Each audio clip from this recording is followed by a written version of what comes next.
Hey everybody, I'm Jesse and I want to throw a random video out to you today.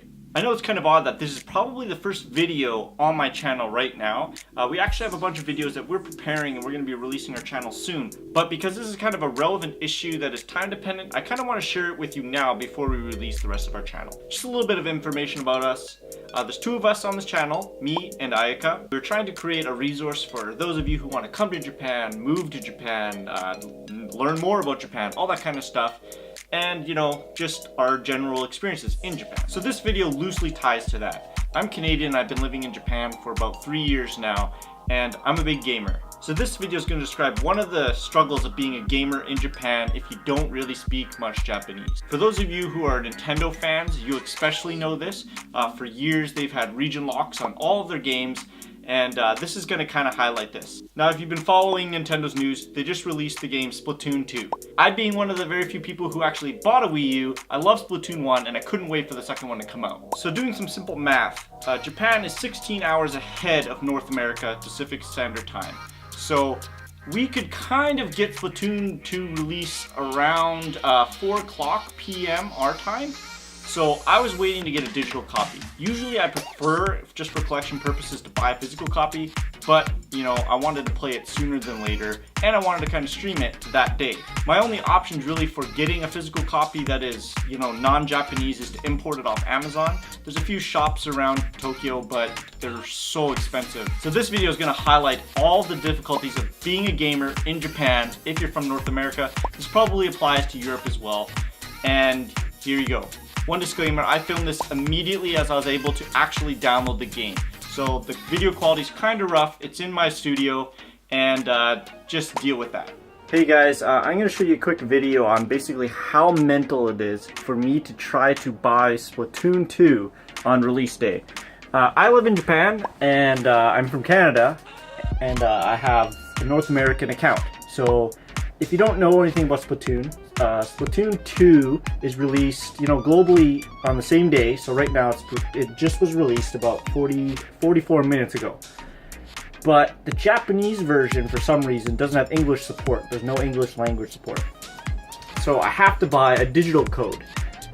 But because I live in Japan, I can't use my Japanese credit card on my Nintendo Switch's account. So that's really stupid. But I can use it on my Canadian account on my 3DS for some reason. So I'm going to show you kind of how crazy this is. So I know I'm on my phone, I'm just getting home, but I really want to play this and I really want to show how crazy this is. So basically, to show you my account, I have right now $8.43 in my account. And I need $89.59 to get it. So if I go to my 3DS, you can see here, I also have $8.43. So this is the same accounts. So the only way for me to get this is to add funds to my 3DS.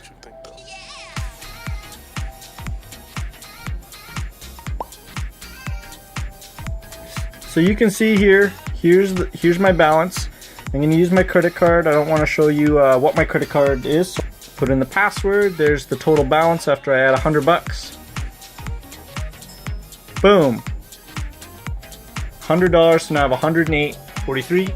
Still not up here yet. So let's try to refresh this. Back.